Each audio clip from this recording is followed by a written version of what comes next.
Purpose. No one can create your purpose for you. No one can tell you who to be. So in purpose, you have to create your own purpose. And in evolution, you have to evolve towards that purpose. It's easier to live when you have goals to meet. You understand? If you have goals to meet, then you don't feel so voided, and you understand why every day you're looking at this person in the mirror, because that is the cool part about the game. You get to be anybody you want to be.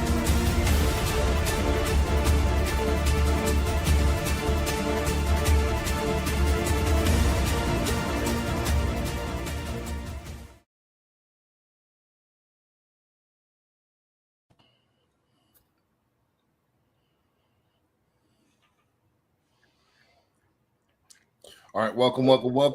You guys are tuned into another episode of the Powerful Ownership Podcast. Anthony, I think we're getting a little bit of feedback on yours end, I believe. All right, let's get it rolling. Without further ado, we're going to get it rolling quick today. I'm going to go through my introduction, and my co-host is going to introduce themselves. Let's get it rolling. Yeah, my name is Brandon B. Dixon. My NMLS is 1541210. It's at BNL Loan Officer on all social media. Please follow me, like, subscribe as well. You can go to my website, www.applywithb.com, if you want to book me for a consultation or if you want to apply for a mortgage. Also, you can call me 832-753-5541. You can call me 24/7. As long as it's about business, I will answer. And www.brandonbdixon.com. Don't forget I'm a licensed realtor as well. So if you want to lease, you want to list, you want to talk about real estate investing, that's the channel. And last but not least, HoustonCondoSales.com is back as well. So if you're in the Houston area and you want a high rise, you want a condo, or if you want a townhouse, one of those fourplex townhouses that's taking over downtown, go to HoustonCondoSales.com. We have all of the best inventory that's curated for you. All right. And who's up next? Anthony. I'll jump in there, guys. How's the audio? Yeah, it's pretty good. Okay, perfect.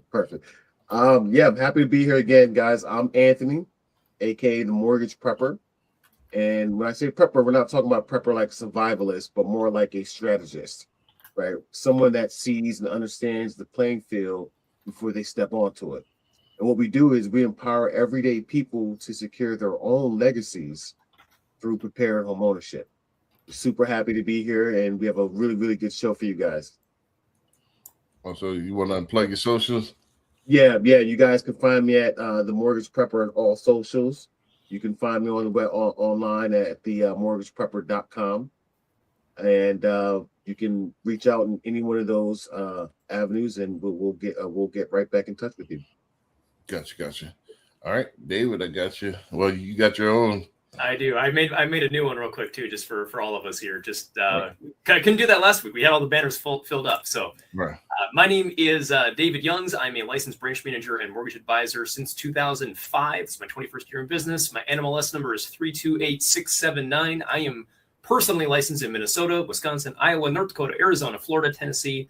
But we also have nationwide options. Most of my handles you're going to find me online with is going to be Infinite Home Team. That is actually my website as well, infinitehometeam.com. Or if you just type in my name, davidyoungs.com, 2 different websites. Lots of fun, cool resources on there. Learn more about me, my background, calculators, programs, all kinds of fun tools on there. If you do want to schedule a call with me, davidyoungscalendar.com will take you to my Calendly. And we're going to talk about that a little bit later too with the QR code at the top right. It'll also take you there. Lastly, with my contact info there, if you don't want to remember any of this, just go to .cards/David Youngs, and you can download all of my information in one shot right into your cell phone there. And for all three of us here, I thought it might be worth sharing this. All three of us are licensed professionals with Nexa Lending, which is the largest mortgage brokerage in the history of the country. We have over 300 lender options just in residential lending alone, not including commercial and business as well, which has hundreds more. Hundreds of programs within these lender options, and all of this at Tier 1 wholesale interest rate pricing. So if you have any questions about mortgage-related topics, please feel free to reach out to any one of us here, and we would love to have a conversation with you to explain more about how we can put the power of Nexa behind you as a homeowner or as a future homeowner or as a professional that wants to work with us. Gotcha. All right. And so this is your first time tuning into the Power of Ownership podcast, on this podcast, we not only talk about ownership, obviously, but we talk about business ownership, and we encompass even the ownership of the mind, body, and soul. So we talk about owning the highs and owning the lows as well. So we cover all nuances of ownership here.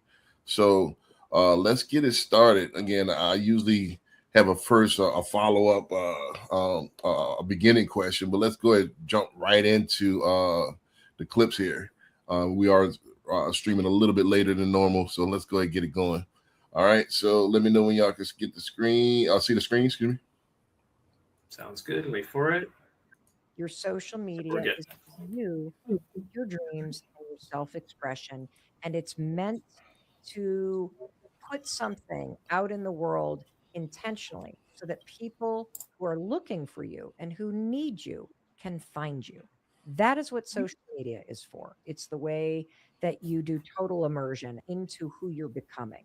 And when you can get clear, it's not for your ex-coworkers, it's not for your relatives, it's not for your family, it is not for your friends. I think most of my long-term friends do not follow me. I'm not putting it out there for anybody else but the people who find value in it. And when you can wrap that around your brain, it'll change your freaking life.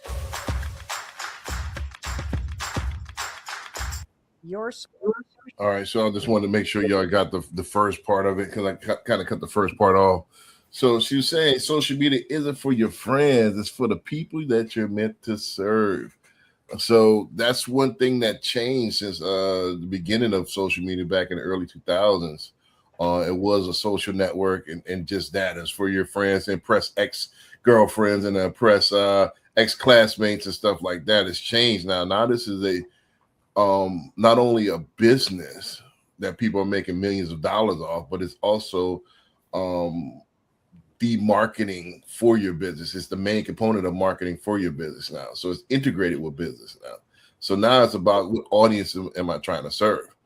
So it's totally changed from where the nucleus of where it was from. Now it's evolved into something else. You guys want to comment on the clip and kind of go into it a little bit? Do you want to maybe just hit the next question? Because I feel like that'd be the best way to approach it. Right. Well, yeah, we could go ahead and get straight to it. Do you agree with that statement?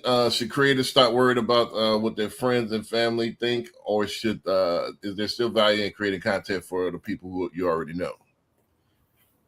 Yeah, I'll jump in there. I'm actually fully on board with Mel on this one. Right. Here's the thing. My content isn't for, the people I grew up with, the people I went to school with, right? It's more for the person scrolling at 10:45, 11 p.m., wondering if they'll ever own a home, right? That's who I'm showing up for. Now, is there zero value in friends and family seeing it? Of course not. They're often your first believers. They're your first shares. But if you're building content around what will my cousin think, you've already lost the plot. It makes me think of Alex Hormozi. You know him, Hormozi, however you want to say it. He says almost the exact same thing. Authenticity sells specifically because you stop performing for the room you already know and start talking to the room you're trying to reach. Right. Good comment. Honestly, when years ago, when I remember the first time someone told me, and this is a long time ago, you really need to be posting more on social media.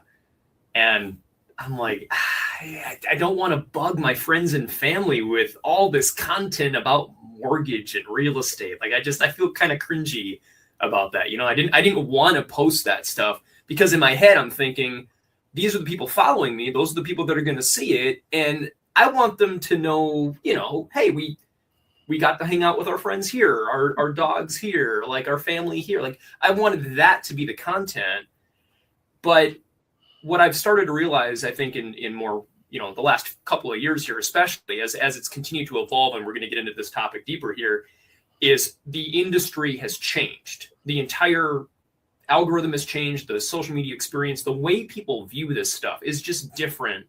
I think everybody at this point pretty much knows of friends and family, what I do for work. I mean, it'd be really hard not to know what I do for work.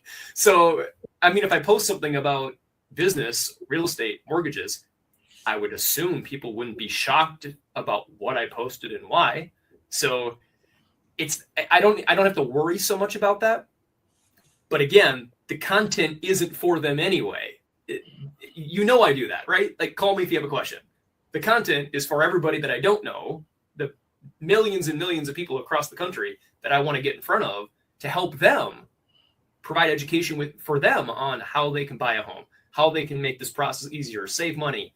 This is the focus, which is why, again, as much as I appreciate if a friend and family member right now is watching this potentially, great, thank you. But that's not the audience. The target audience is somebody else. So I think she's spot on with this point. Gotcha. All right, and let's go ahead to the next question. Has worrying about other people's opinions ever stopped you from posting something? If so, what changed? Or what advice would you give someone who's still holding back? Again, I want to talk about, kind of point this conversation into people that's still on the fence about social media. That's kind of still stuck in the old days, as far as and don't understand what this has become. They don't grasp the concept. So and I think even when we first talked, David, you was like, I don't know about posting on my Facebook because a lot of my friends and stuff like that. Nah, that's exactly who you want. Because now, this is my opinion, and a lot of experts share the same opinion. There's personal and business; those lives are merging as technology gets more and more, interwoven with our lives. Especially if you're in business. Now, if you want to be private, I think there's plenty of W-2 where I could just clock in and clock out, and I could. But if you want to be the head of a business, which if you're a mortgage person, if you're a solopreneur, you're pretty much the face of the business. Those days, you got personal life, but your personal life is your business. That's where it's going. People want to know, how do you think? What do you eat for dinner? What's enjoyable to you? What sports team do you like? And it's becoming even more and more compartmentalized. People want to be. I want to do business with other Wu-Tang Clan fans. So that's how it's become. It's so niche nowadays, and that's just. Is it right? Is it going to change? I doubt it. So you can either adapt or die. So, back to the question. So, have it ever stopped you before? If so, what's changed? I want to say yes, absolutely. It has stopped me many, many times. I have overthought. If you don't know me, I overthink everything. So I have overthought every post every time. Should I post this or not? And in fact, what's crazy though is sometimes I'll show my wife, like, I'll be like, hey, what do you think, honey, about this post here? If I were to put this out, and she's like, I wouldn't post that one. I might change that up a little bit and do it a little differently. And I'm like, okay, see, that's why I asked the question. Thank you. Like, because of I have a thing I'm going for, but maybe it doesn't quite align exactly with what I'm trying to go for in how it comes across. So I think there is a little bit of a balance there are people that are too real. Maybe we've seen those posts of live videos where they're so real. It's like, oh, this person is just flat out offensive, or they're way in left field here, and it has nothing to do. I have no alignment with this person at all. I think there's a balance there. Isn't that part of the brand? Even if isn't infamy, the base word is famous. Sometimes yes. Like I think of one of our videos coming up isn't it Gary Vaynerchuk? He's one of our guys who we're going to watch tonight here. He is known for being a little bit brash, a little bit offensive, but he has good stuff. He's real, and it makes sense, and it hits home. Right, there's a difference between these IRL guys that's showing everything, them brushing their teeth, them going to dinner. Yeah, to me that's weird, but whatever. I mean, to each their own, right? It's today. This is 2026, 2027. That's today. The IRL guys, that is Even Drake this week, Anthony and I talked about earlier. Drake this week launched his Kick, and it's probably the most viral thing. All of the whole thing is it got the internet. It's because he did Find My Wife. Like he did a what is it, 20 versus 1? What did he do? A 3 versus 1? Mhm. He did some type of Bachelor type of show. Yeah. On his live, and it went crazy. Every other post you see is about his Kick. That is today. Wow. So, by the way, for anybody watching, IRL means in real life. Right. Just hashtag for those that don't know, because there probably a lot of people that don't know what IRL means. So is it over analysis paralysis as far as worrying about what everybody think? And I mean, is it if you're yourself, what are you hiding?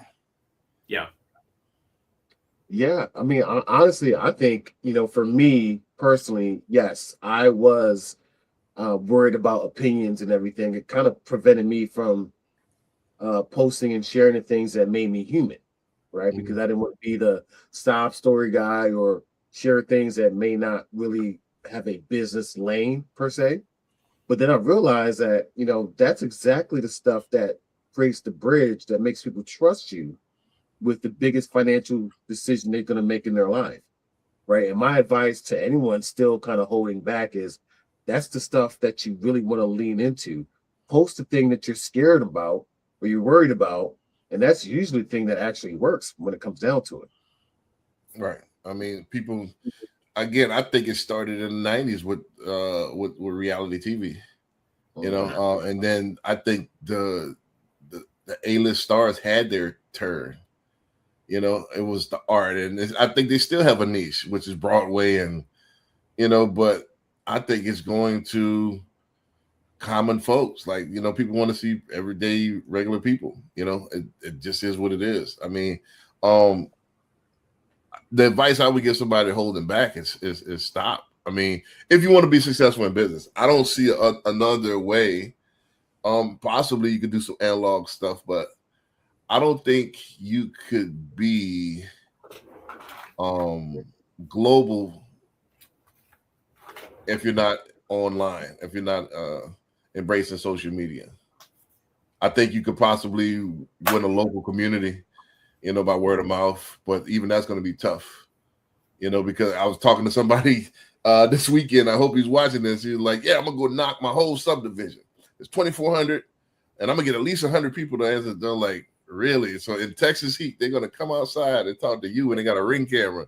I'm going to look on my phone like, what do you want, guy? Yeah, sorry, you can go ahead and leave the door tag. I'm not coming outside. As much of these weird videos they got going on, the cringe videos with the guys ringing the doorbell. I'm not, if somebody I don't know, I'm not coming. I'm 6'2". I'm not coming to the door, somebody I don't know. Mm-hmm. So if I do, I'm coming with the gun in hand. Like, all right, what's going on? All right, hey, I'm already suspicious. I'm on high alert. is that just because you're in Texas? Well, Texas, they do have a what is it? Cross the threshold law. Yeah. So yeah, Texas is different, but yeah, I'm just suspicious. Like, who you come into the door unannounced? What do you want? So it's like it's changed. Back in the day, there were door-to-door salesmen. That was a thing. Encyclopedia salesman, vacuum cleaner salesman. That's gone. It's changed. They used to have a phone book too. Used to have pagers. All it's gone. It's all changed.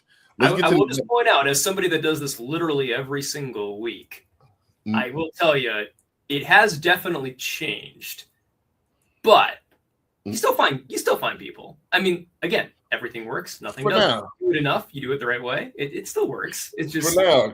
Let me ask you this: would you invest in a taxi company right now? No, because it's changing. Absolutely. Right. Would you invest in let's go ahead. Popping up everywhere for some reason. I don't know. Right. So let's go ahead and invest in a beeper company.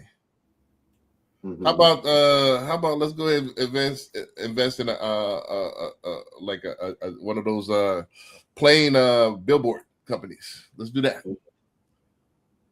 Right. Same thing. So it's things that have changed. What about pigeon? Let's just wrap notes around pigeon. This let them fly, and then hopefully they'll I would eventually get love to. a pet pigeon. That would be amazing.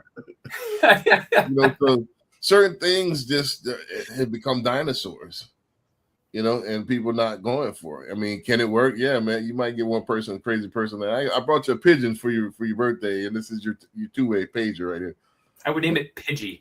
All right, Pokemon. Pidgey the pager. No, for Pokemon, Pidgey. I'm, Yeah, you got I'm Pidgey, before, Pidgeotto, and Pidgeon.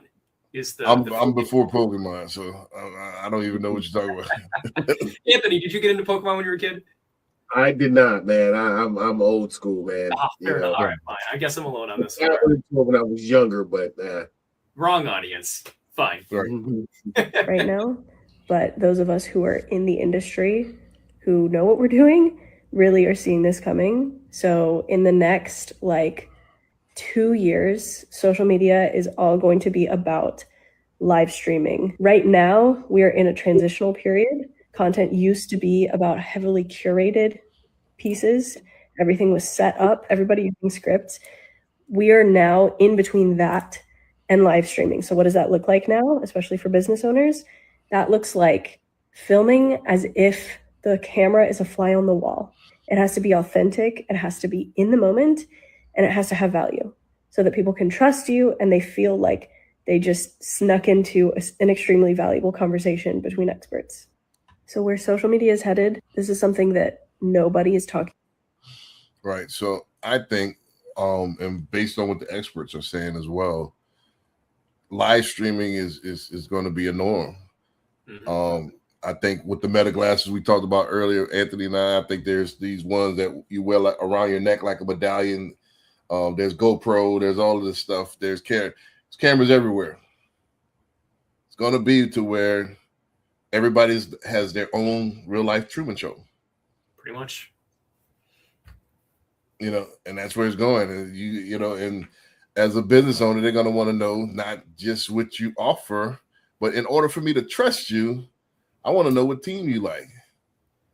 I want to know, you know, or do you serve the community? Which is good because I said this on the earlier. If you look at Power of Ownership podcast 7 years ago, I talked about we need to be more responsible in how we spend our dollars and have the whys aligned with, and I want to spend my money with people that has the same values as me.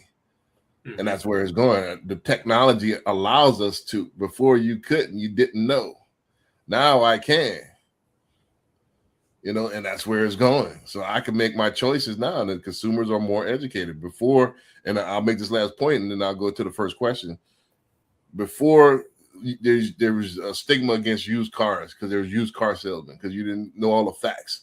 Then all of this technology came out, Carfax, internet, where, you know, Kelly Blue Book, boom, where you know what type of, the customers became more educated and they make better decisions. You know, instead of gouging the customers, now there's there's thin margins in vehicles now because the consumer's educated. Car dealership adapt. Now they went to financing and stuff like that. Yeah, but they adapted. That's where we're at. Consumers are getting more educated. I want to know who's the CEO. I want to know, what does he do? Is he anti my values? Then I won't do business with him. There's also other people that I could do, and it's easy at the snap of literally a tap of a button. I can do business with anybody. That's where it's going. It's not proximity driven anymore. Does that make sense? So to ask the first question, do you think she's right that live streaming is the future of social media, or will edited, highly produced content always have a place, and why?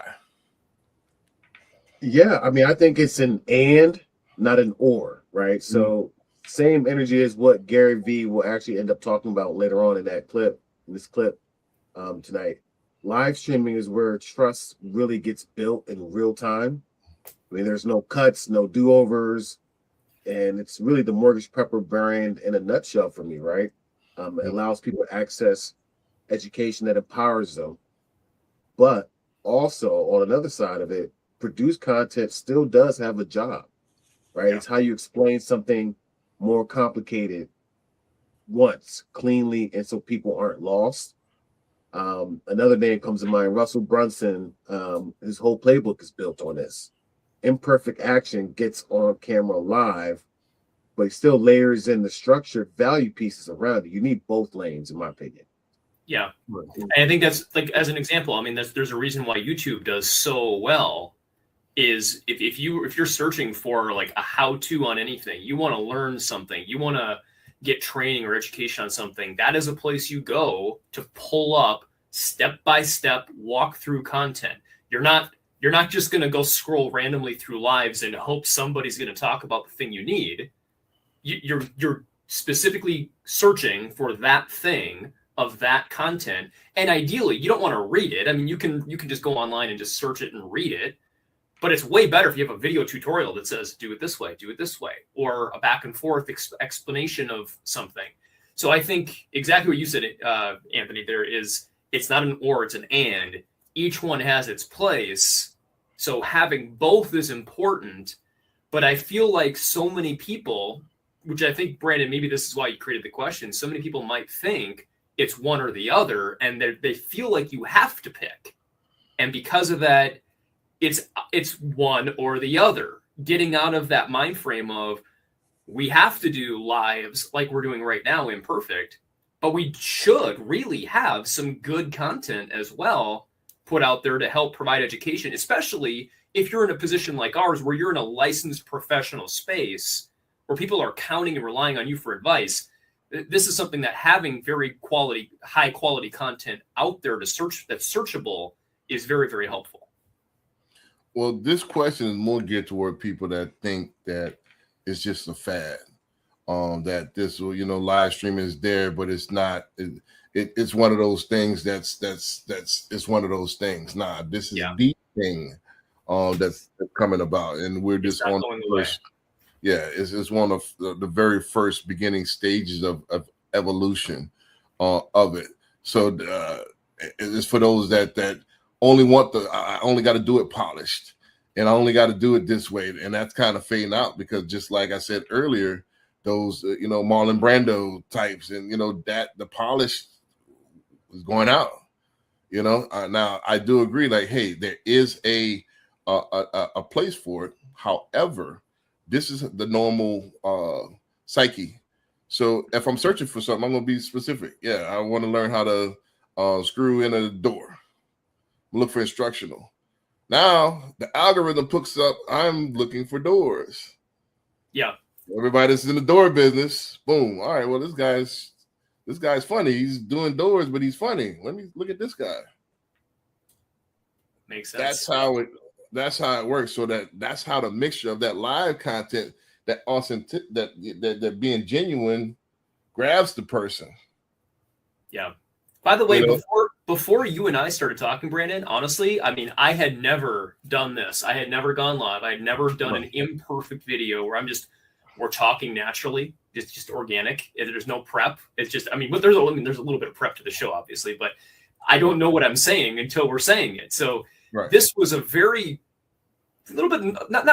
was a little nerve-wracking for me of this content's going out into the ether of who knows where and who's going to watch this thing. Like, I hope I say the right thing. So there's a little bit on me of like, I hope it's good.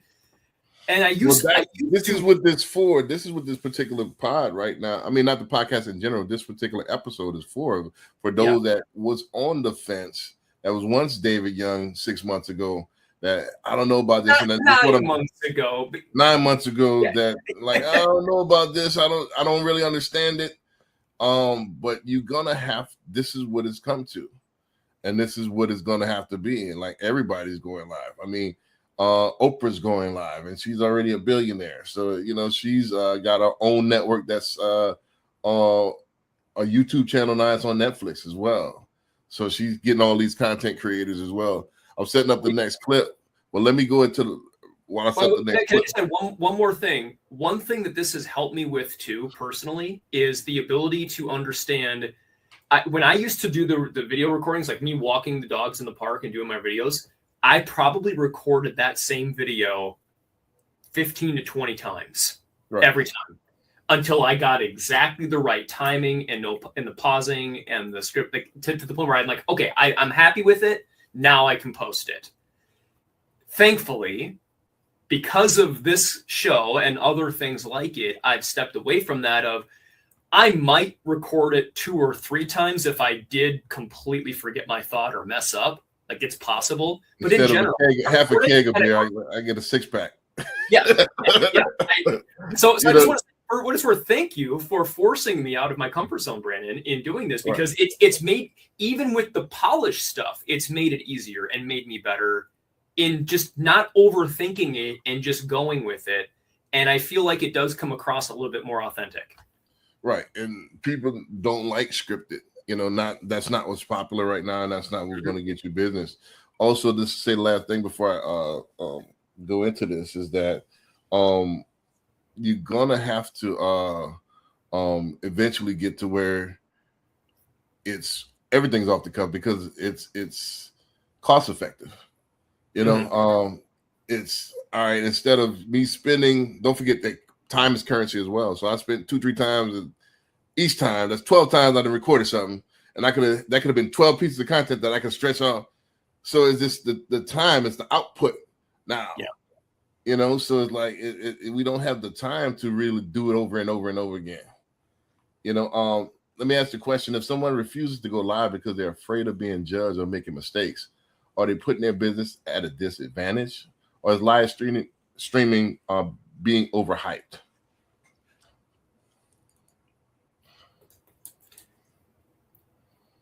Overall, I think they're at a disadvantage. Though, remember too, your first few are going to suck. They're going to be bad. So like, just be ready. If you're trying to go live, if you're trying to do this organically, authentically, and you're not scripted and you're just going with it, you're probably not going to be that great. It's going to take you a hot minute to really learn this thing and do well with it and figure out what you're saying and understand how the algorithm works and what to repeat and how to handle where to click for the buttons, of how to manage the thing. Even like there's a learning curve to this, but the faster you get out of your own way and just do the thing, it's going to get easier as you go, and it's just going to automatically get better the more content you post. Right. Anthony, you want to tackle that before we get to the next clip? Yeah, I think you're absolutely right, David. Right. I think if you're scared to go live now, you're putting yourself at a real disadvantage. It's not hype, right? If you're too scared to go live because you might stumble over a sentence, or you know what you're doing is you're telling your audience you're not comfortable enough with your own expertise to go unscripted. Yeah, and people can smell that, right? I felt that fear before my first live, but what really flipped it for me was realizing nobody's watching for perfection. Right. They're literally there watching to see if you're real. And it's actually the stumbles and the outtakes that actually make it land, in my opinion. Right. I was watching Drew Brees, who's the GOAT, by the way, my favorite quarterback, get it enshrined in the Hall of Fame this weekend, and he stumbled on words, and he has a teleprompter. Nobody cares. They took the meat of what they're saying and then goes from there. No, it's so much out there that you think only you know the difference. Nobody's gonna say, man, that guy David, I remember he was saying something online. He messed up sometime. He said sometimes, it was plural. He's supposed to say, I don't like this guy. You know, they're not gonna remember that. There's so much other stuff there, you know. So keep going. Just put it out there. I don't think apparently my own photo, by the way, I apparently you can't tell the difference. Right. But the photo you keep making of me online, like I'm like, this doesn't look anything like me, and you're like, dude, I can't even tell. Like, you look the same, and I'm like, that is not me at all. It's straight from your photos. It's straight from your photos. In fact, I know. It's crop. It's a good example though of like you can't tell, no one else can tell, only I can tell that my photo's different. Right. And then if you look at the photos that Scott used of me in the Creative Connect launch, he probably got that offline. That doesn't look anything like me, but that's one of the things I'm doing as well, is that the avatar, nobody really pays attention unless you're a real true fan. People kind of see the image you're going to see. Nobody's really looking. All right, well, David has really a freckle right here underneath. Nobody really cares. I'm not looking at you that hard. If I see, I'm looking at you. All right, you look kind of similar to what I was online. I'm more what value are you bringing than looking for the flaws. Those days are gone, you know. So, and I know it's counterintuitive for like you're kind of coming from that's your job. I want to look at all the all right, what's the typo? What's Yeah. That's just the way my mind operates. Right. Most people are not paying that much attention. They're looking for the highlights, not for what's wrong. Does that make sense? 100%. You know, so let's get to this next clip here. Oh, let's see. Here we go.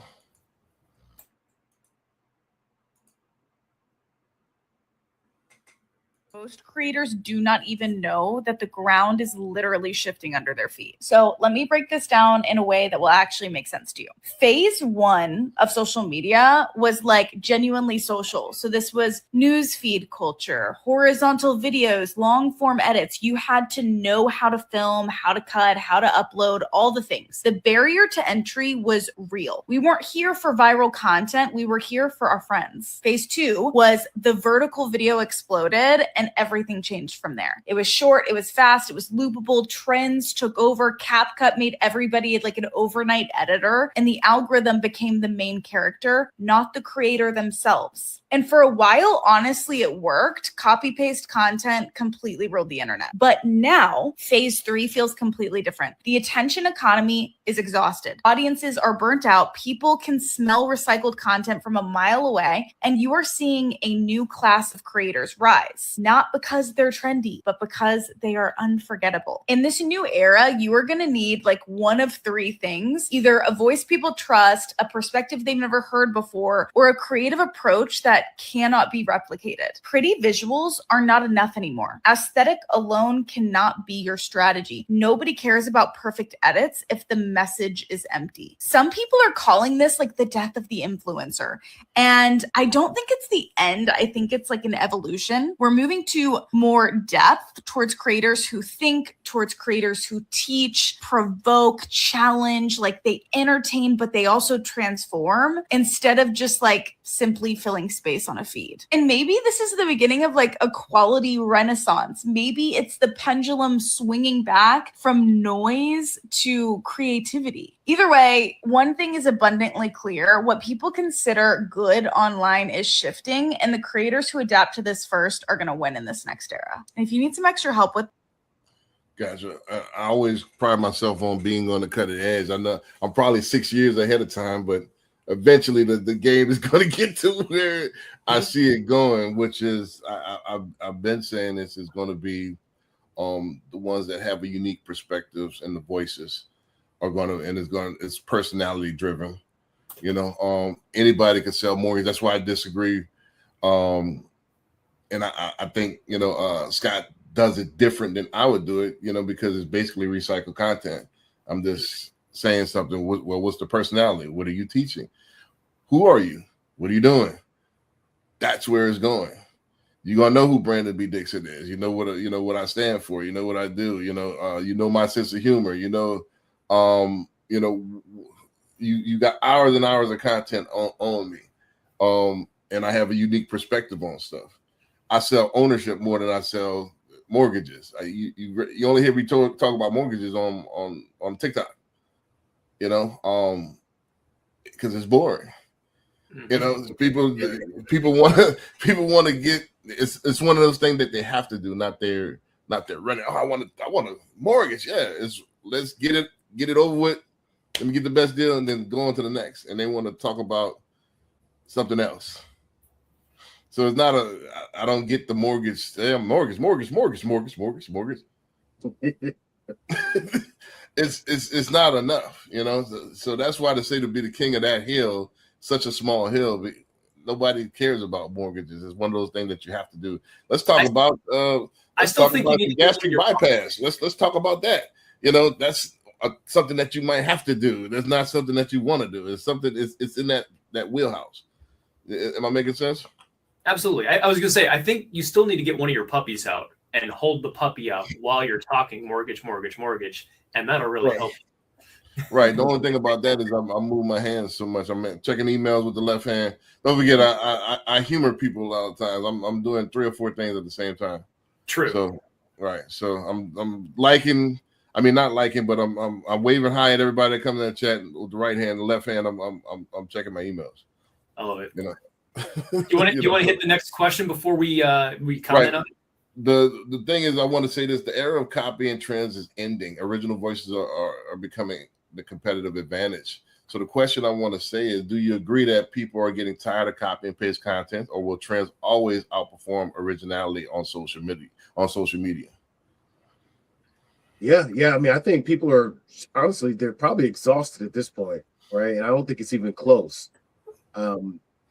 This is literally the biggest opportunity I see over the next year is raw, non-traditional content. I mean, let's remember that clip. She was coming to you in her bedroom, in her pajamas. Now, she had the full face beat down. She had the full face makeup on, obviously, but that simulated raw non-traditional content, that's where things are going. For me, that's me, because as mortgage lenders, we know time management is everything, right? Brandon just talked about how we can't spend time making things perfect. We gotta keep moving. So for me, that means, hey, I've got to cook, I've got to eat, I've got to work out. When I got to go tend to my garden, I'm growing my herbs and some of my garden. I'm going to be talking mortgages while I'm cooking, while I'm gardening, while I'm working out, taking my walks, right? And that's not really a gimmick. That's just me refusing to be just another, suit talking mortgage, rate, right? I think trends will always get you a short little spike in whatever algorithm, but originality is where you get remembered. And I think that's where it's going over the next couple of years, Brent. Yeah.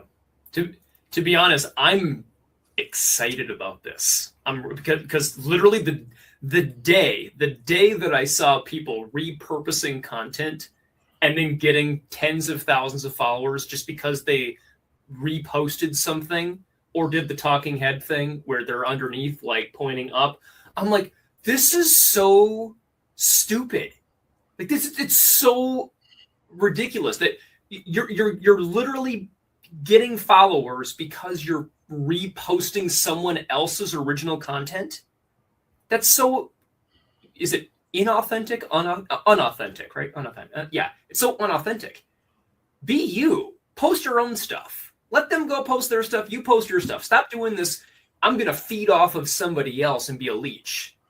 The moment I saw this trend start happening, I was just irritated and it just kept going. And I'm just like, this is so terrible.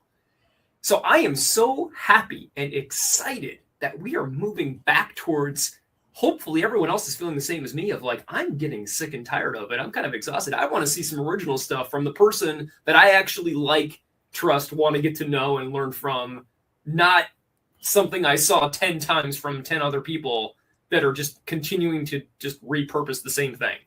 So yeah, I'm so beyond level 2 and ready for level 3 here. I think it's a combination of both. I think talking heads and don't forget, let's put it down to let's break it down to the molecule. Sports commentators are repurposing content. Good point. They're talking about the game, and here's the highlight. This is what LeBron did. This is what Tyler Shuck did. This today. And look at how he threw it. That's all he's doing is commentary. And commentary has a place. They're going to take content, anything from battle rap to news clips and stuff like that. That is a form of content. Can I qualify that again though? Sure. I'm not talking about there's a 10-second clip and then there's a 2-minute explanation of let's break this thing down. I'm talking about just you're literally repurposing and just doing this the entire time. It's that kind of stuff. I'm like, that's what I get. That still has a place because people want to see certain people's reaction. Reaction clips are still a thing. Not saying that it is going completely away, but I think personality. Part of the personality is I want to see your facial expression. I want to see how he reacts to this. I want to see how he reacts to it. I want to see the slick comment that he says. I follow this guy Cold World.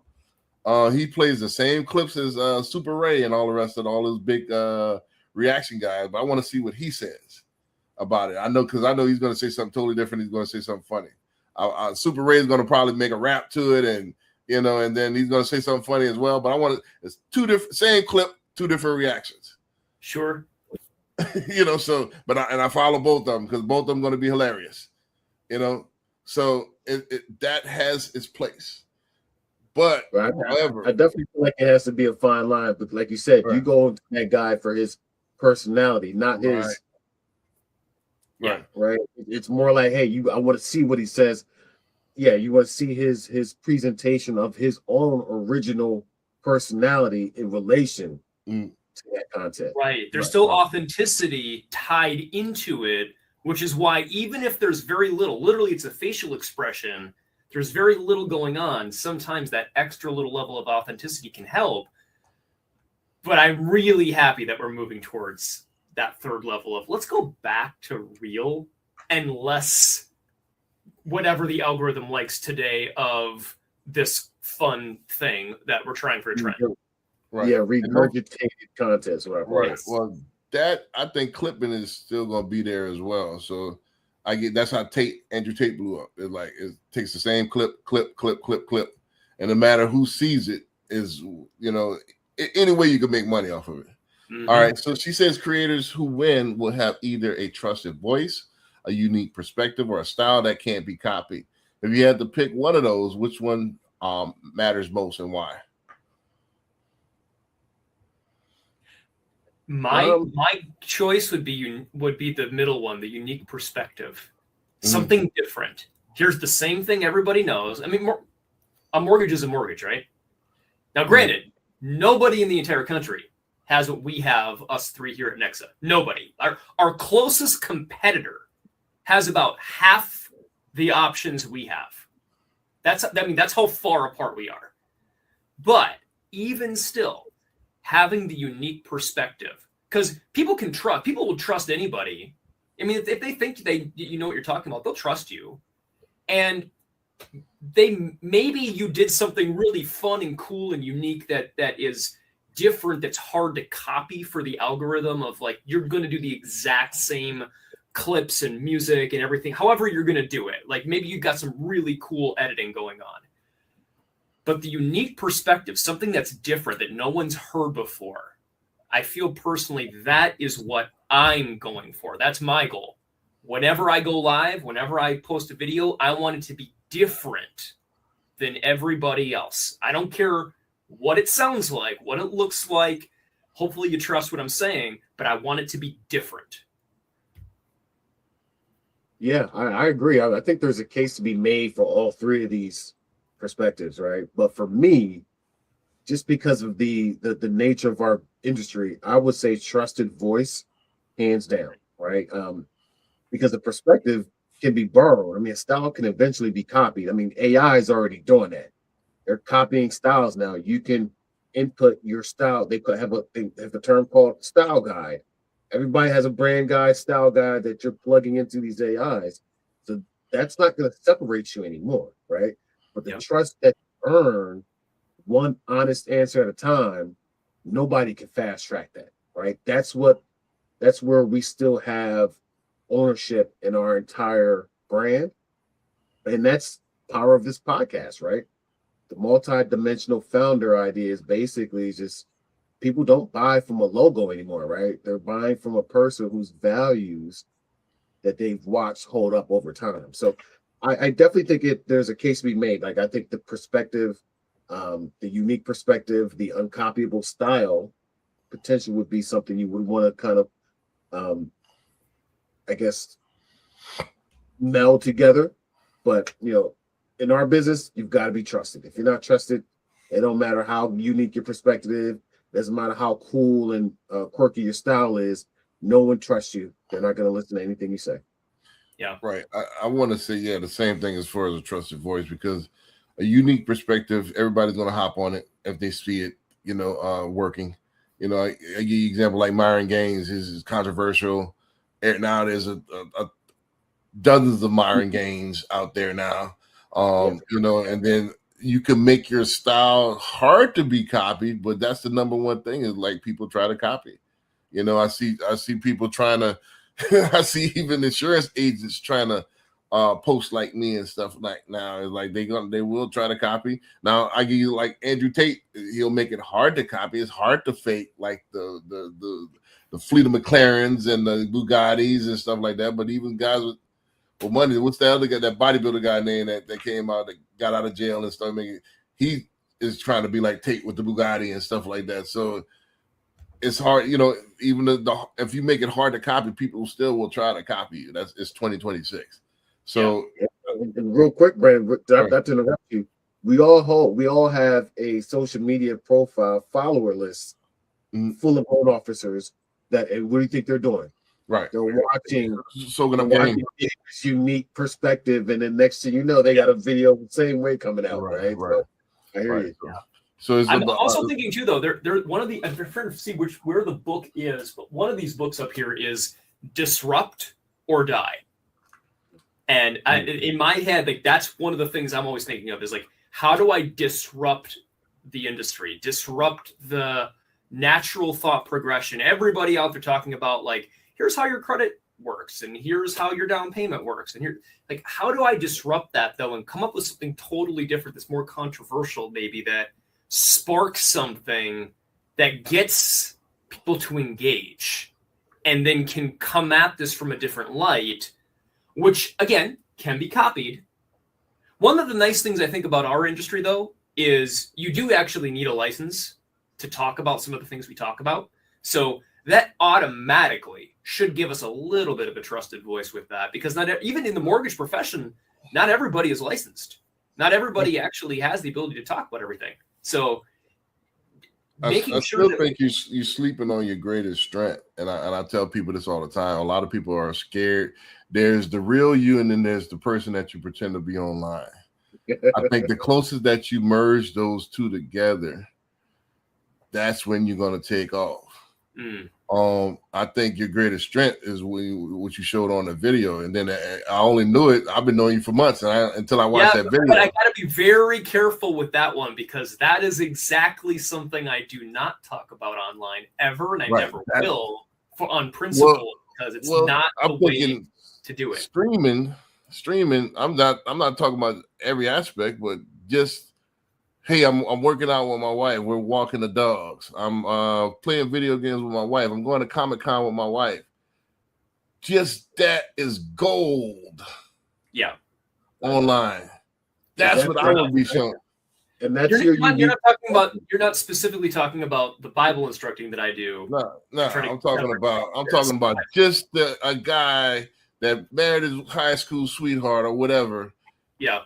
That's gold right there. That's what people want to see, because either they're trying to be that or they want to see what's going on.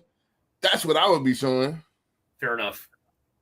And see, this is why, Brandon, we've talked about this before we jumped on this show with our new Creator Connect program, by the way, for any mortgage professional out there that's watching that wants to join the Creator Connect program. Why Brandon is one of our coaches / is going to be one of our coaches, whatever you are, Brandon. You are a coach either way, willing to help others. So reach out and DM Brandon if you want more information about how you can take your social media to the next level and get his perspective on your stuff. Because I can speak from experience. He will not sugarcoat it. He will tell it to you straight and be like, David, you're an idiot. You need to do this exact thing here. And then it'll take me a hot second to listen, and I'll be like, okay, yeah, you're right. I need to do that. It costs you nothing to be yourself. Yes. It actually going to cost you more to hire from yourself, because it's all the money that you're missing out. Yeah, I like the comment you made, Brandon, about they want to see the real you, not the person you pretend to be online. Right. And by default, David, the real you is unique. Right. No matter what. You can't Nobody can be David Youngs. I've always been told that I'm special. Yeah. Right. But what do you show? You do show you're behind the scenes as far that needs to be up front. I didn't know until I watched the video. Yeah, I don't. We've been going live. Something told me like, man, let me watch this video, because at first it just looks like you in a suit again. And I looked at a couple of videos earlier. It's probably like, nah, I'm not watching that anymore. So it didn't seem interesting. Like, I don't want to see more polished stuff. So But Yeah. in the By the way, I got kind a of win it. videographer that did that for me. Anybody watching, Right. he's talking about if you go to infinitehometeam.com, there's 2 videos, which you can also find on my YouTube channel, that are me and my wife and just my background and how I got started and all that good stuff. So that's what he's talking about. And apparently, Brandon, for the first time in what, a year and a half, 2 years we've known each other. No, but finally watched I've them. known you, but I didn't know you until I started talking to you about 9 months ago. Fair enough. Because nobody pays attention. I've That's seen true. it. That's true. Yeah. Yes. You know, so you didn't come on my radar until like 9 months ago, I right? appreciate the compliment. Thank you. Right. So, but again, it doesn't like as far as the face card. Not saying nothing to get your face. I'm talking about this on. All right, mortgage guy. All right, nothing. But all right, all right. They play video games. They into Superman, Batman. All right. Yeah. Tell me That was more. in the background playing Destiny, by the way, but they just stopped supporting. Right, Destiny. so all right, Huskies. All right, you know, Yeah. tell me Anthony, more. do you play Destiny? Do you know that game? I used to play Destiny. It was an unhealthy amount of Destiny. Yeah.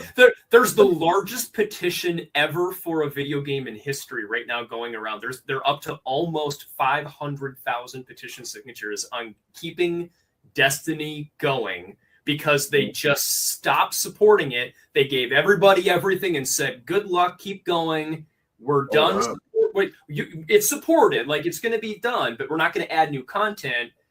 And now the entire industry is up in an uproar of like, we need Destiny 3 or keep going, and it's coming back. It's making a Dude, resurgence. I can't believe they would ever give up on that. I haven't played in years, but there was a time that come Friday, and if I didn't, I would park myself in front of the computer, Yep. play, order pizza, go do some work, come back to play. Yep.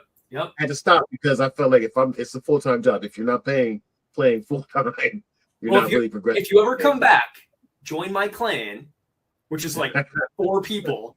But join my family, join my clan, and let's go play together. And anybody watching, if you want to play Destiny with me, please come on in. Let's hang out and play this game together. So See, Brandon, there you go. see, Brandon? Now we're learning, man. We're learning.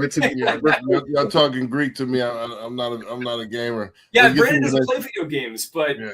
Let's get to the. I hadn't held a joystick in probably like in 30 years. well, Let's get to the Brandon, next- you don't need a joystick to play it. You need a PlayStation controller. Is what you Okay, need. guys. See, that's how old school I am.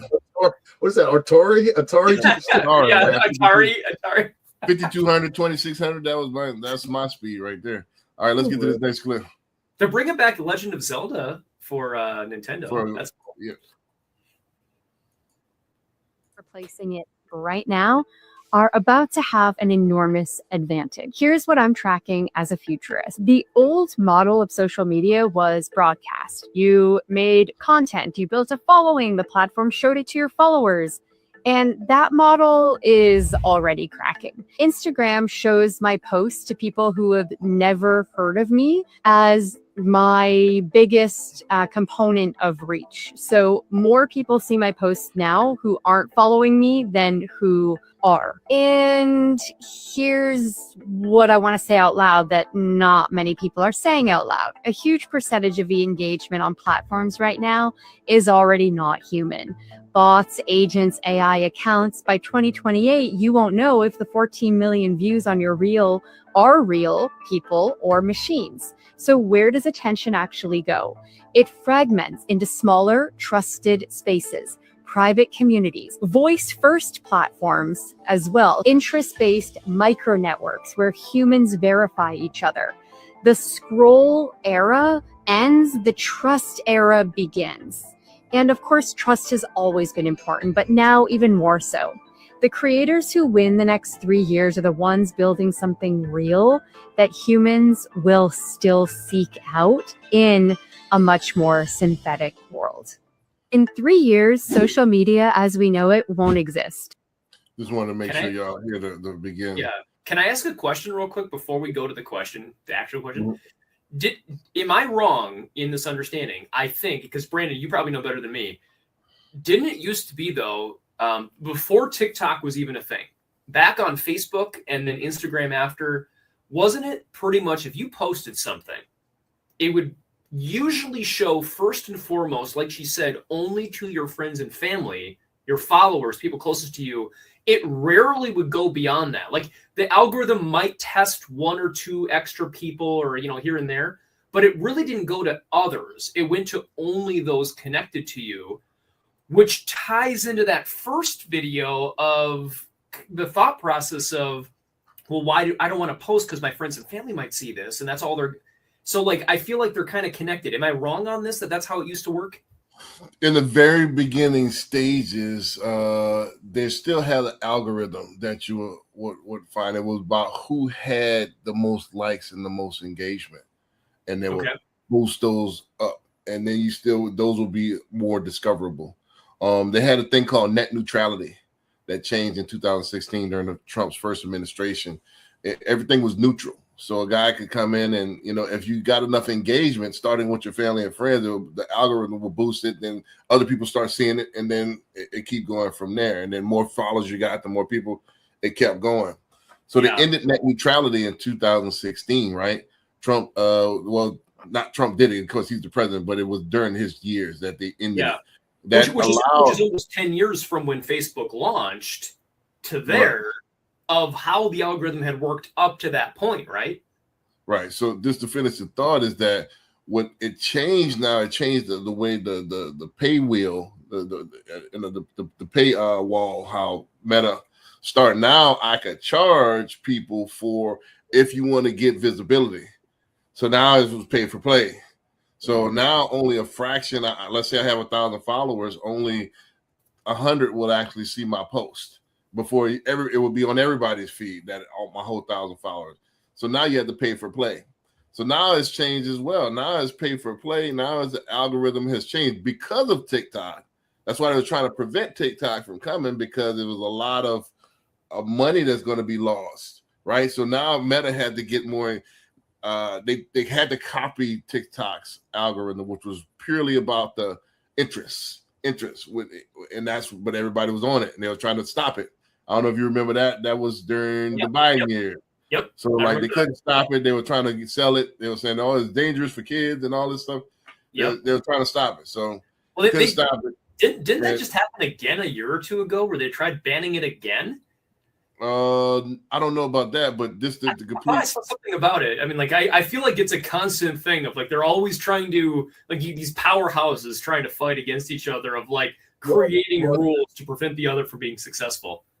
It's the disruptor, right? You have a new disruptor coming in, and then you got someone like, what's his name? Facebook guy, right? He's got a lot of weight to throw around. So I guarantee, allegedly, I'm saying that there's probably a lot of Meta behind. Hey, let's look at TikTok, right? Because they're disrupting the entire platform. Right. Just to land the plane on what I was saying is that now it's shifted back. So just recently, as of this year, Facebook updated. Now it has the same algorithm as TikTok. So now it's all interest based. So if you look at Meta, which is Instagram and Facebook now, there's people that I don't even know that I'm liking and reposting. I don't even follow, but it's because of similar interests, what I've liked before. That's what it's based on now. So the algorithm is gone. Now it's shifted again. So it's about, that's why I do my AI content, because it's about that subject at that time. And I could get to several people. Most of the people don't follow me that's seeing this content. Yep. So the thing is, I get on a live. Hey, I seen the roller skating one. I like that one. I don't know who you are, but they come to the live because you seen that one. It was you're into roller skating. It caught you. Are you interested in Bigfoot? You like monster trucks. But I sell mortgages. Now you know who I am. So that's how I'm using these as feelers. Yeah. So, and we'll talk about that later on the show. Is like I'm doing an own you skit this week. Kevin O'Leary, and I didn't put this in this particular clip, but Kevin O'Leary is saying the cost effectiveness of AI. Everybody's talking about crap about AI. We don't like that AI video. Mm-hmm. You know how much that would cost back in the days for me to shoot that? Yeah. Get it edited and do it, get the lighting just right. And like David, you said, I gotta get it I'm gonna shoot it 15 times, just get you know how much that would cost, how much time that would be? When it takes me literally 5 minutes to from start to finish to do an AI clip. and it's already posted and it's going to grab as much as attention, Yeah. you don't have to like it anymore. The algorithm's going to pick it up because it's in your interest and you're going to see it. Mm-hmm. You know? There's a lot. Full disclosure, there is a lot of pushback against AI, of course, in the world. I was shocked. Adapt or die. Yeah. I mean, but I was shocked by. I put an ad out on Meta that, like, I put a post out and then I boosted the post on Meta of trying to help people learn about a really, really helpful AI tech that would allow you to just. What if you didn't have to pick and figure it out? What if you just had one AI tech? It's called Magica, by the way. You just log in and you type in what you want and it goes out and figures out of the 6,000 AI technologies out there, which one's the best one. And I'm like, this has been super helpful for me. I put it out there. I had like literally 200 hate comments immediately come in about how AI is destroying the world, and because the algorithm grabbed onto it and just ran with it. And I was just shocked. I'm like, literally, this is so helpful. Well, you got to learn how to manage the algorithm. Now, don't you know that now that your next post is going to be in their algorithm, because now it picked up that I commented on David Young's, so I like what David Young says. So my next post is going to be in your feed. So I would make that right about mortgages. Boom. So now you see, all right. Now Good point. Right. So you got to learn. And then that's another piece of content you can now create. Right. That's true. That's true. Right. You know what's funny is I did. There is no such thing as bad content. We're not sponsored by whatever the AI thing. Yep, was. exactly. Look at all these hate comments.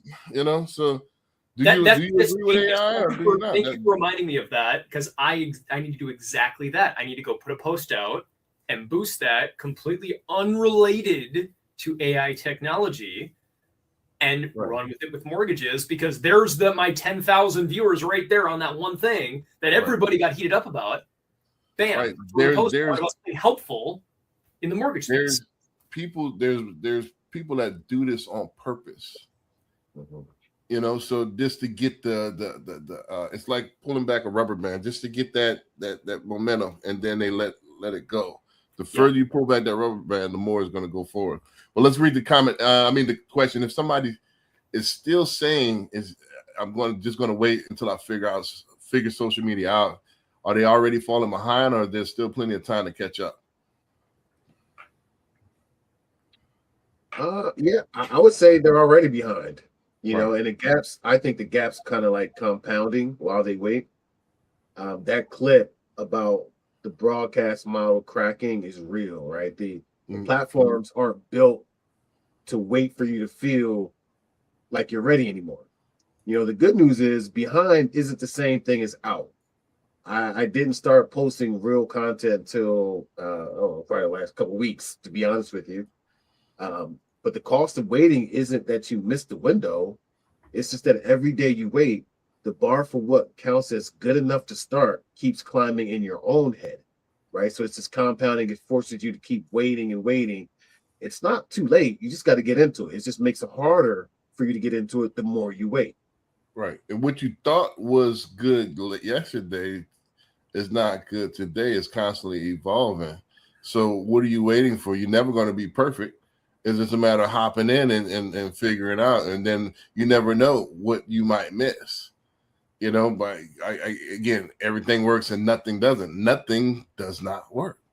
Yeah. You know, that's the flip side of it. You know, so I'm going to just do nothing, and then, nothing for nothing leaves nothing. Mm-hmm. Well, they say the best time to plant a tree was 20 years ago. Right. And the second best time is today.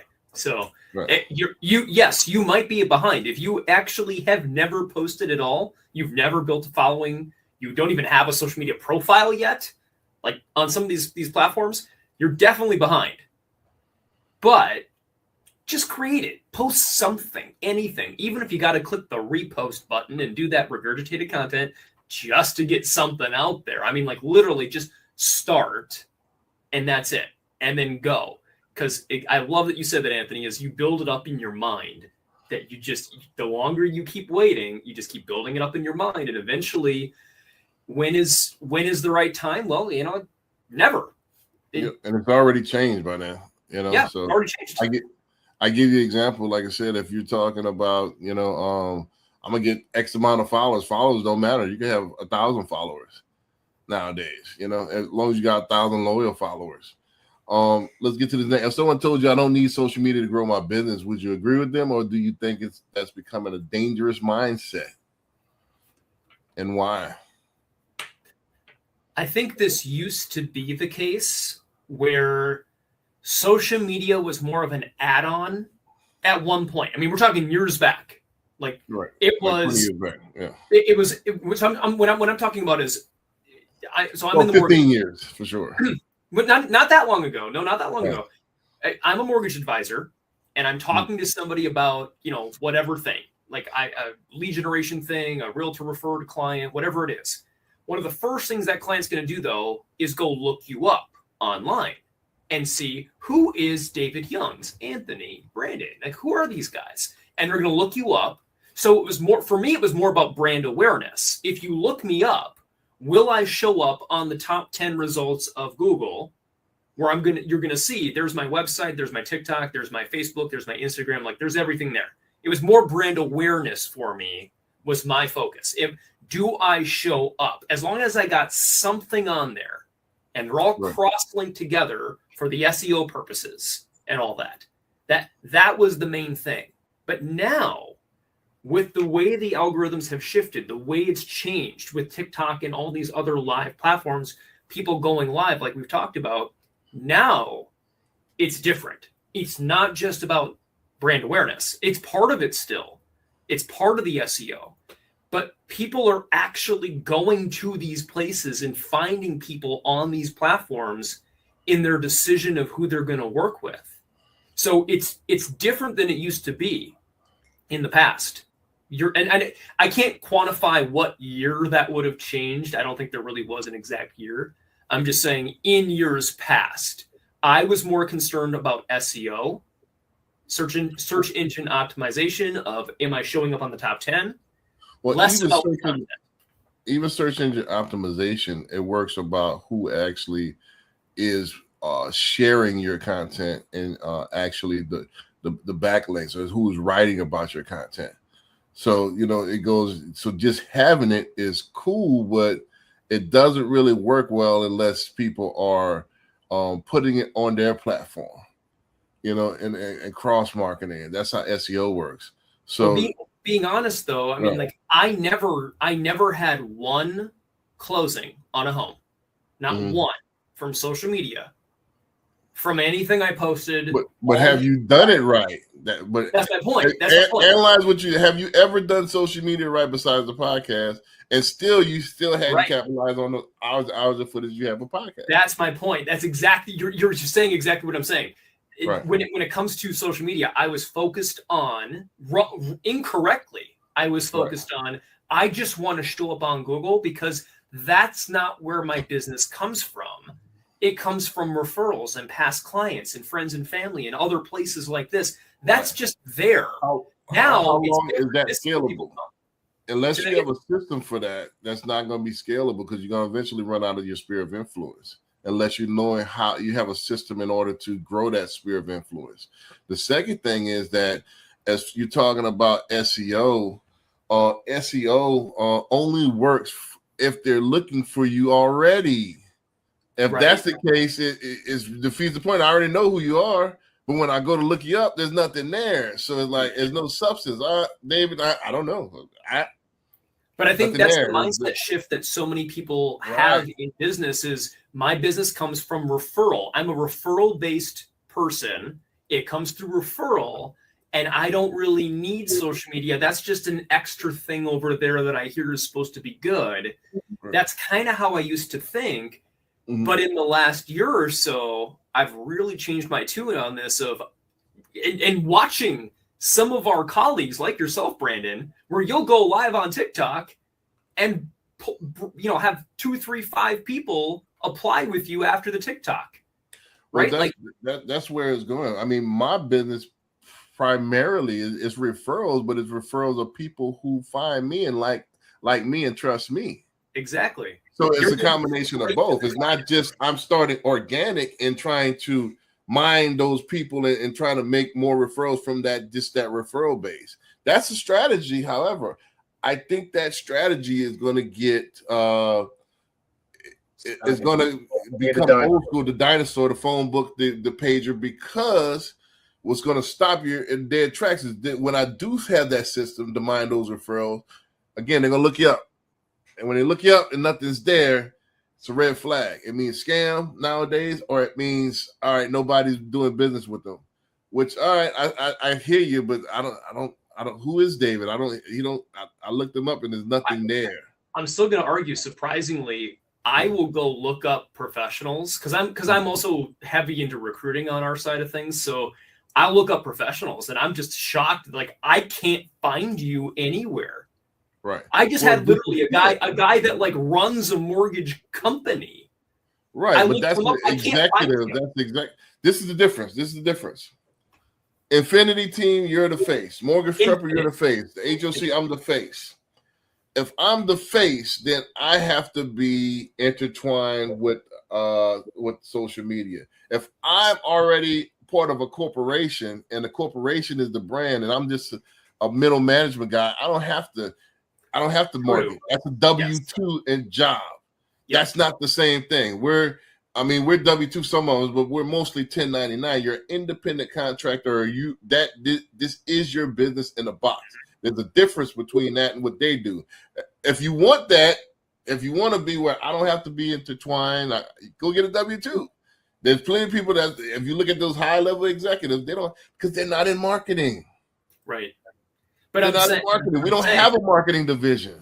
Talking to people, small or big, in production, it's amazing to me how many don't show up at all because they've never even created the profile for social media. They don't have to. That's difference. The difference is we are the business.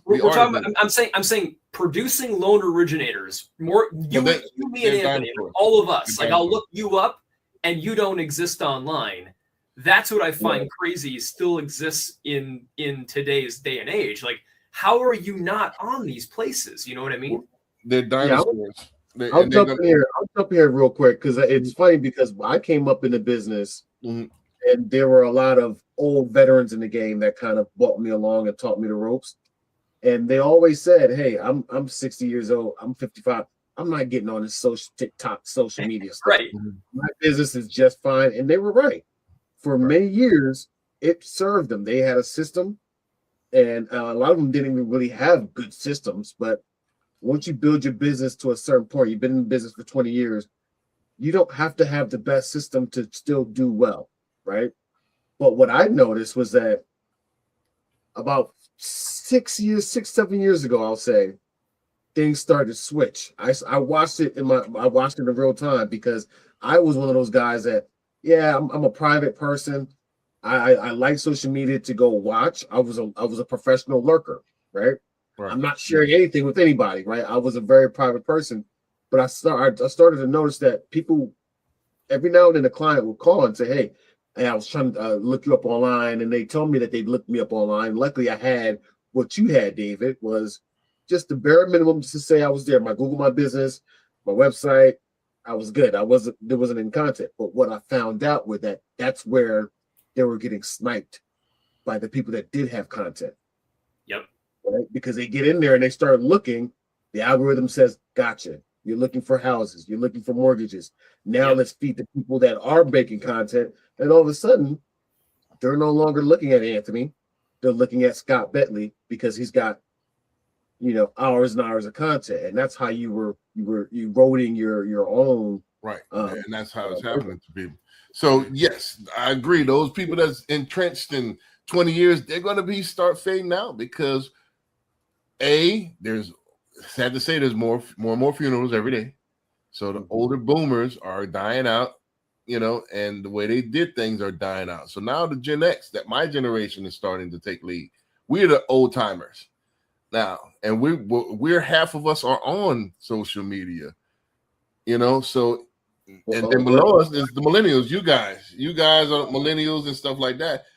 All of them are on social media. Gen X and Gen X on down, Gen Z especially, they grew up on the phone. So now, all right, after these boomers get out of the market, who's my next prospect? Who's buying houses right now? It's Gen Zers and millennials. To be fair, I think Anthony and I both are like borderline. Yeah, we're borderline. I don't like being called an old timer. By the way, Brandon, I'm not quite there yet. But well, you're not Gen X, right? Yeah. You're a millennial, right? You're 80. Oh no. Right? Yeah, Anthony, can I? Oh wait, we lost. Hold on. Yeah, there you go. Anthony, remind me how old are you again? Do you mind if I ask that? I will be 44, I think, this year in October. Okay, you are older. I'll be 40 in a few days here, so I'm the baby of you guys. Okay. Right. So you're millennials. So let's get this next clip out of the way here. Well, I think it's a dangerous mind state because those people are dying out that Anthony referred to. You decided to follow. All my followers that I've amassed for 15 years are becoming less important. People that are watching right now that have never posted, if they post a remarkably good piece of content, that piece of content now has the ability to get more views than something I post, and I'm one of the most followed people on LinkedIn in the world. I actually believe the word social media might have to get tweaked. I believe we are now in the interest media era. Not social media, but interest media. Meaning social was inherently like, who is your social network? Who are your friends? We are now in an era where what are you interested is coming to you from the algorithm. That is profound. I would say that social media as we knew it is no longer. Right. So followers are becoming less and less important. Value and adaptability are becoming more important. So what's happening in 2026 is that what we explained earlier, that the algorithm is similar to TikTok now, where it's interest-based. So you don't have to have 1,000 likes. I don't have to have a bunch of comments, which it's still good. It still pumps the algorithm.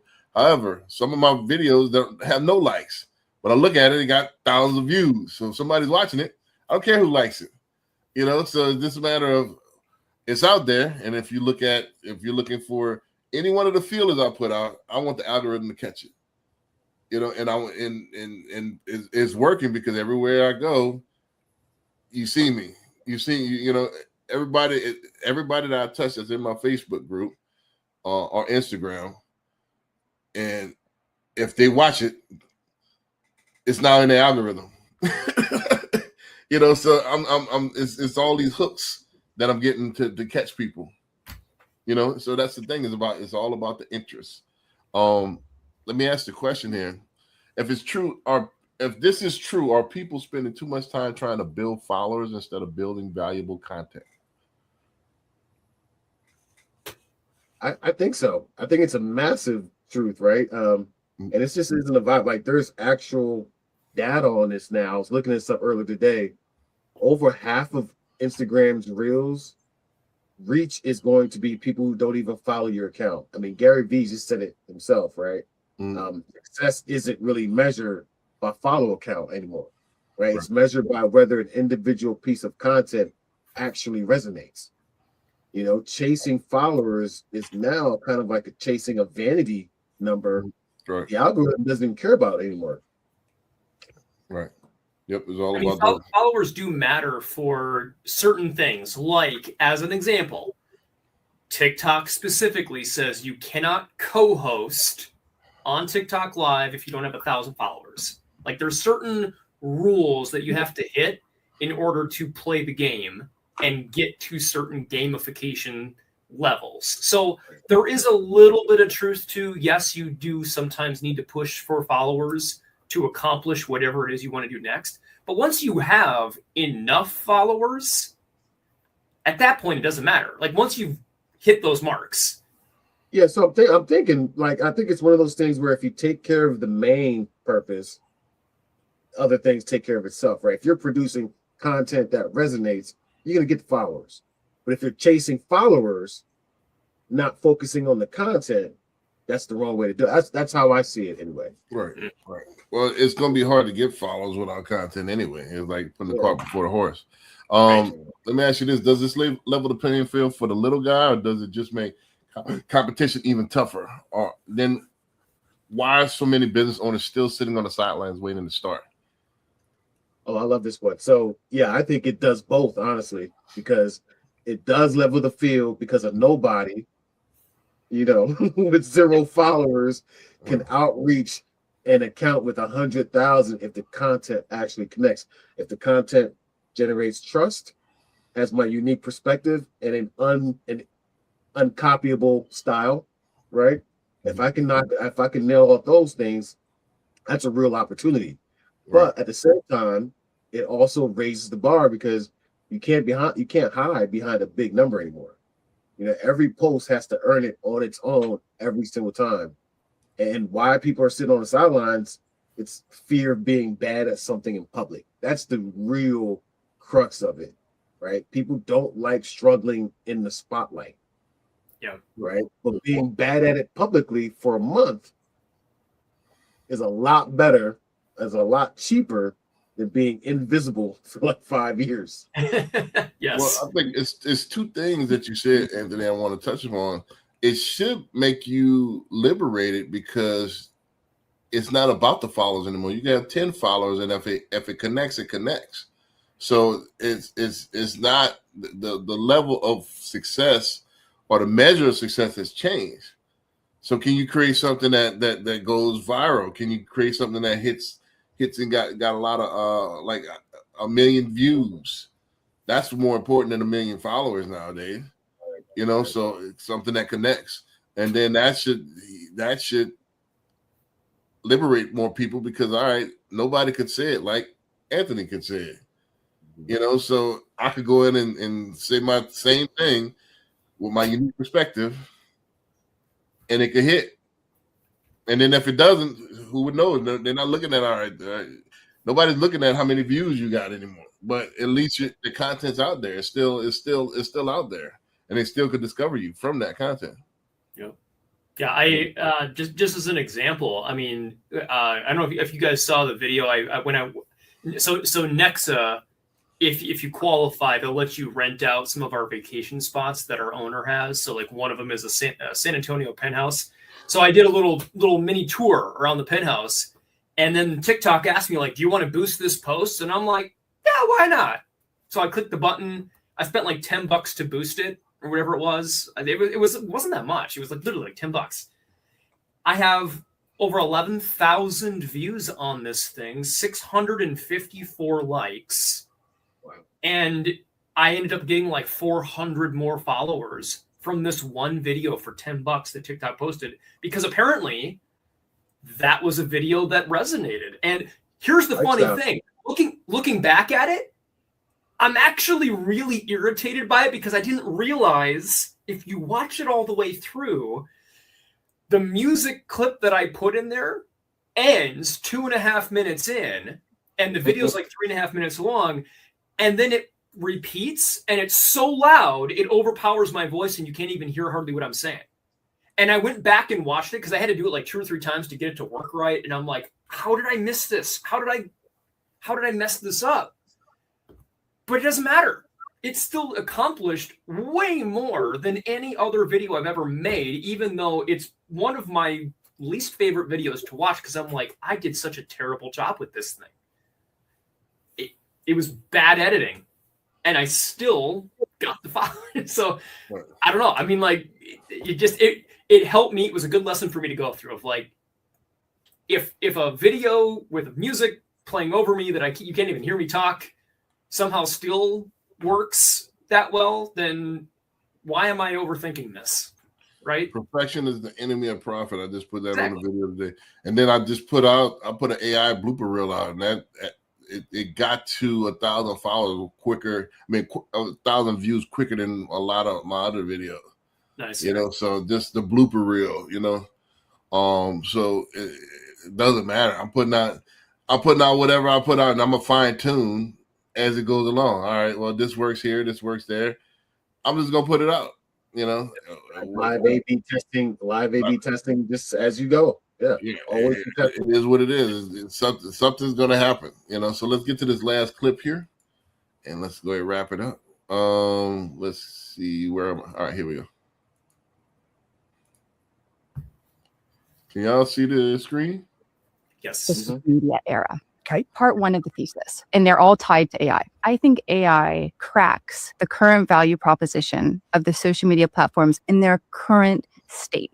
So we post because people watch us, right? Whether I'm signaling that I'm single or taken, that I'm employable, we post for human receipt. If we can't verify that I'm posting for a bunch of R2D2s or actual people, that psychology of signaling starts to break. So I post, but what is the incentive? Part two, the better AI gets, especially as it transitions towards voice first, the less I'm going to want to pull out my phone, and it's going to start to break that habit that we formed of opening, swiping, watching, viewing. And I'm just going to say, Alexa, Uber, do this thing. And I'm not going to open and watch. And then the third, AI, it's a general purpose technology like the internet. And these technologies don't mean that we do the same thing just faster or more automated. We do different things. Yes. So I feel like we're on the beginning of something entirely new that will have threads to the social media economy, but it will be unrecognizable as going from cable to TikTok. Couple things. This is already my favorite podcast ever.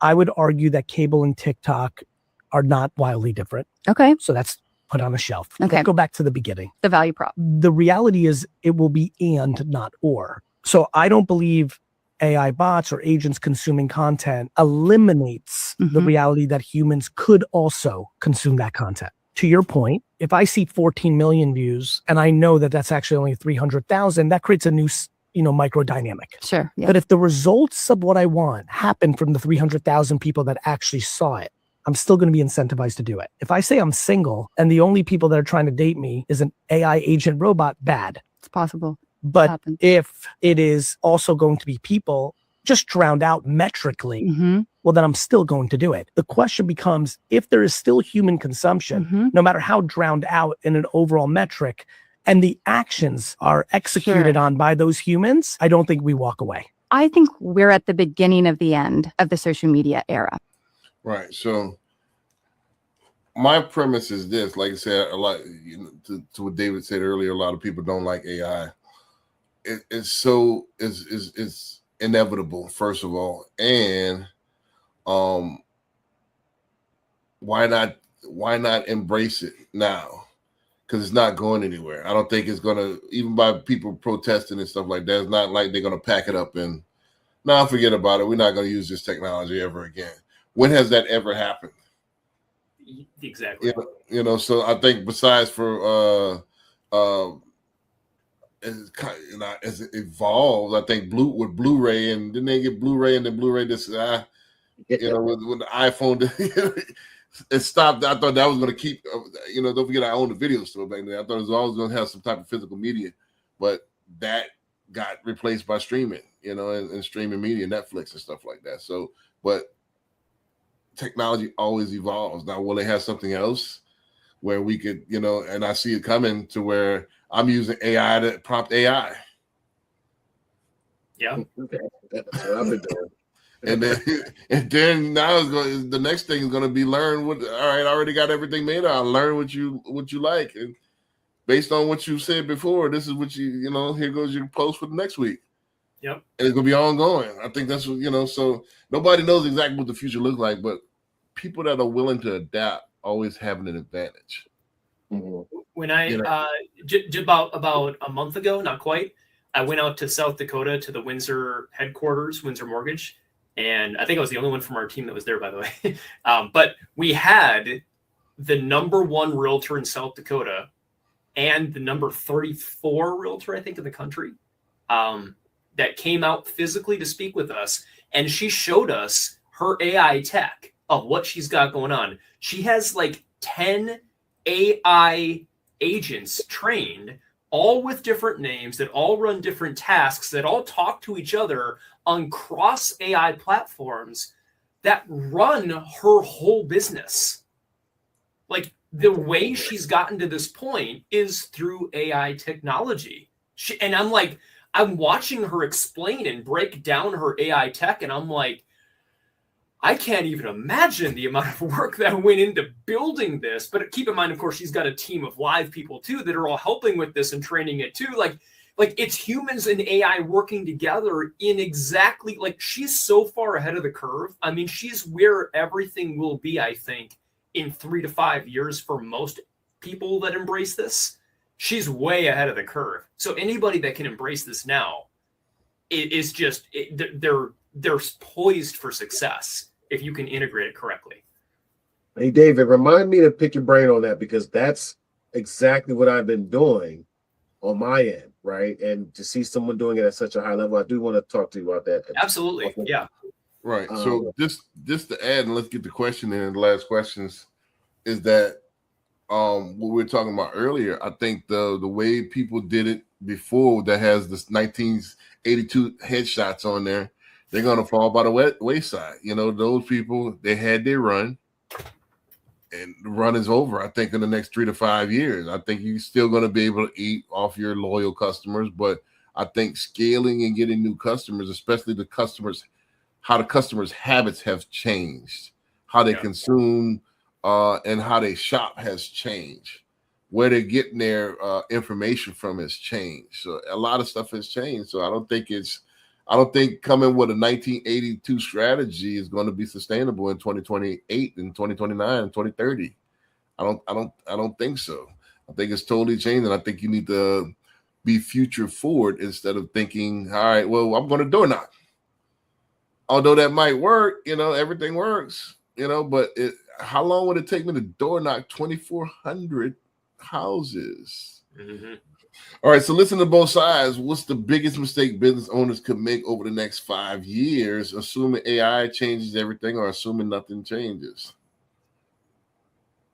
I would say assuming nothing changes easily, right? So, for example, it's funny. I was looking at our interview questions, and one of them was, "What's the best business purchase you've made under $500?" And it for me, it's hands down. It was my Claude membership. Right. $25 a month, $20 or $40, whatever. That thing has given me the executive assistant I never had, and I know I needed.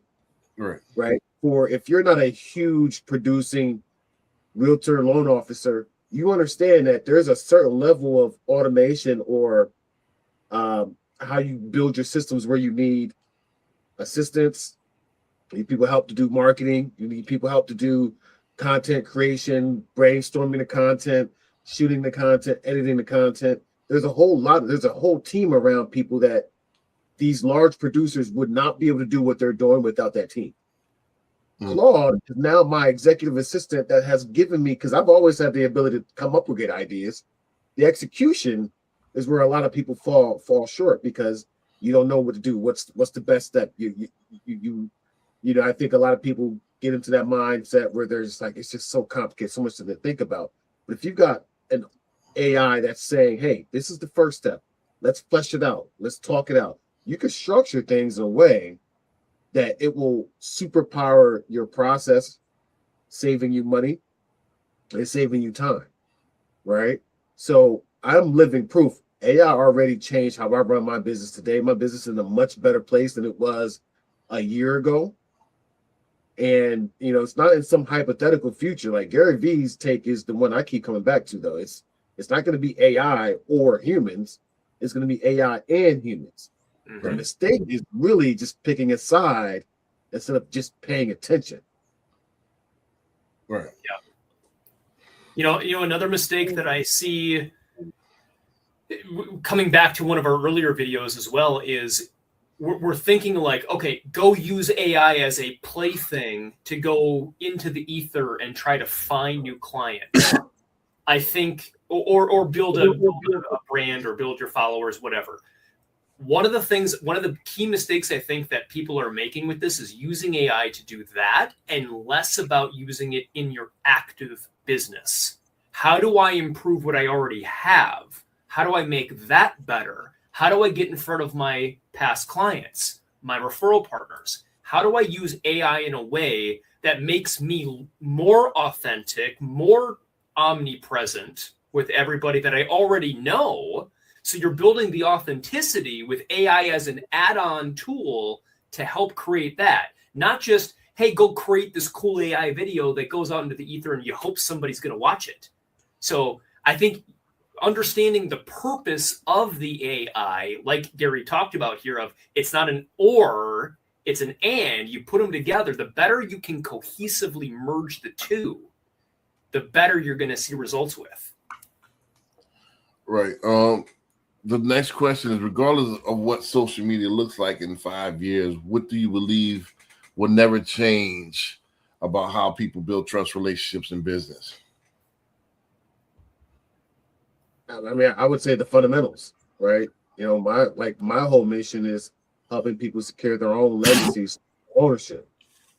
And that only works if I treat their loan like it's a piece of their family's future, not a transaction rate driven checkbox, right? That part doesn't change whether it's live streaming, AI, or whatever comes after it. People always do business with people who make them feel like more than a number, right? That you're invested in their growth and their success. It doesn't matter what platform you use to deliver that message, but as long as that's on brand, that's the message, you'll be fine. Mm-hmm. Yeah. I mean, even something super simple like funny enough, today a TikTok creator came in my feed and they said, hey, try this new feature that just came out of like the algorithm's working for you. Try doing this. And I'm like, okay, sure. So I literally created a one question: what's the minimum down payment you need to buy a house? And I just created the question with a music thing. The algorithm did the whole thing for me. I just typed in the thing and then it created it for me and sent it. I've already got like 40 comments, hundreds of views, 40 something comments, but I'm engaging with every single person up to this right now. And I'm going to go back after we're done here and reply to everybody else. But one of the things I'm trying to do here is reply to everybody authentically of thank you so much for the perspective. Thank you for the comment, even if the answer is completely wrong. Like, thank you for giving me the feedback, because this is why I posted this. I want to make sure that we're having this dialogue and this connection of there's a lot of people that just don't know what that is. What is the answer? What is the answer? Nobody really knows. And even the professionals, so-called professionals, don't know the answer sometimes because they're used to whatever, they're looking at this through the lens of whatever bank or institution that they're with, and they don't understand what's out there. So engaging with this, again, building that rapport, coming to the question here again of building trust, building the relationship. Like, thanks for the question. You know, that's a good point, actually. Like, I like that you shared that. And then engaging with the person organically, even though, yeah, technically the AI algorithm did the whole thing for me, I'm still engaging and I'm creating conversations out of it. So I'm glad I got prompted to do this today in advance of this podcast here so that I can get better at this, because I think I need to do more of that. I need to put those kind of questions out there to just create the engagement and have those real conversations with real people. All right. So what I believe that will never change about how people build trust, relationships, and business is that people will always do a couple things. They always will chase shiny objects. They always will think the bigger the actual motion, the better the product is. And then people always is consensus. People will always want to do what other people are doing. So if other people are doing business with you, then that makes them want to do business with you. So I think that's never going to change. People, that's people's. It's innately in people. Also, is reciprocity. If you give them something, what we talked about last week, they feel obligated to do something for you. So if I entertain them, if I educate them, if I'm available to them certain things, they will feel obligated to actually do business with me from there. So I think that's the thing that will never change as far as people building trust. People always want to do what everybody else wants to do. The last statement, the biggest risk isn't AI. It isn't social media. It isn't technology. The biggest risk is believing that the world is going to slow down and wait for you to catch up. It won't. Ownership means staying curious enough to keep learning, humble enough to keep changing, and courageous enough to act before you feel completely ready. So even though that it looks like a whirlpool that that you might get caught up in, you got to jump in. You got to jump in there and get going, regardless of what.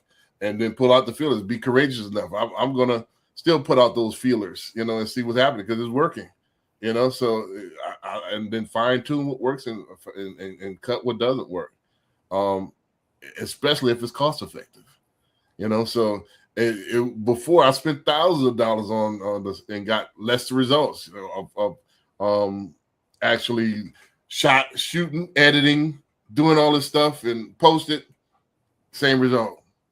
If I could do it for free or pennies, why not?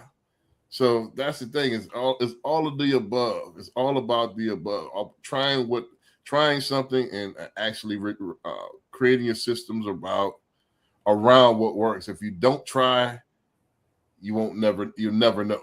You know, you'll just constantly be watching it. And last question before we get out there, after watching all the clips, what's one thing you're taking away from this episode, Anthony? I think that ownership isn't a one-time decision, right? It's a daily one. Right. Staying curious, staying humble enough to change, acting before I feel like I'm ready. And that's not really no advice for me, right? That's the whole reason I think this show is called what it's called. If there's one thing I'm walking away with, it's, you know, that the next 12 months is going to belong to whoever's willing to look a little unpolished in the public eye at first. Right. Yeah. Dave, my takeaway is get out of your own way, myself included, talking to myself, get out of your own way, stop overthinking this thing, and just do what we know works. We see other people doing it, and it's working for them. Why can't it work for you? And the crazy thing is, there are people that are terrible at this, that are still getting 100 times the amount of views that you're getting on your stuff, whoever's watching this, because they're doing it consistently and they're authentic and people like it and they watch it. So just go, don't overthink it. Talking to myself again, don't do that. Just go, put the content out there. And I think, honestly, whoever makes the most content wins. Just keep putting it out there. The more you have, the more at-bats, the better your batting average is going to be, the better chances you have of success of people following you, liking it, commenting on it. And then eventually that converts into business. Right. And like I said, I'm not the best at it. I'm not the textbook. I'm not the hot blonde that gets 1,000 likes just for saying hi on camera or not even saying anything at all. So I don't get a lot of traction, but I'm consistent, and consistency wins. Like, you know, it's paying off. It translates to loans because, like I said, I don't think I've met a person in person, somebody in person that I closed along all this year. Mm-hmm. You know, so it's coming from out there. It's coming from the presence. You know, so and I've only been to a few events this year. You know, so it's like, you know, I meet some, and those are not the realtors that I've seen. It come off of Facebook. It come off of this. It come, you know, so it's part of the business. This is now. You can't deny it. Will people still eat the next couple of years off of the old school way? Possibly, but I think the plate's going to get smaller and smaller. Mm-hmm. Brandon, I think you just stand up and do one of these, and I think you'll have it. I'm not sure what that means. You know what I'm saying? With that said, you're saying you're not a hot blonde. You can't. Yeah, I'm just do one of these and like just do like a dance or something, and then like right. You know, all of a sudden people are like, oh yeah, I like the way he dances. He's like, he's cool. He's got the rhythm. Well, they got the cheat code. Like I said, they don't have to do much in order to garner the same attention. You know, so I mean, but my point is that I don't get that type of attention, but I manufacture attention, you know. So with that being said, we'll see you next week. Thank you, everybody. Take ownership. Don't make excuses. Don't blame any other person or any other thing. Get control of your ego. Take ownership of everything in your world, the good and the bad. Take ownership of your mistakes Take ownership of your shortfalls, take ownership of your problems, and then take ownership of the solutions that will get those problems solved. And when a team takes ownership of its problems, the problems get solved. And that is true on the battlefield, it is true in business, and it is true in life.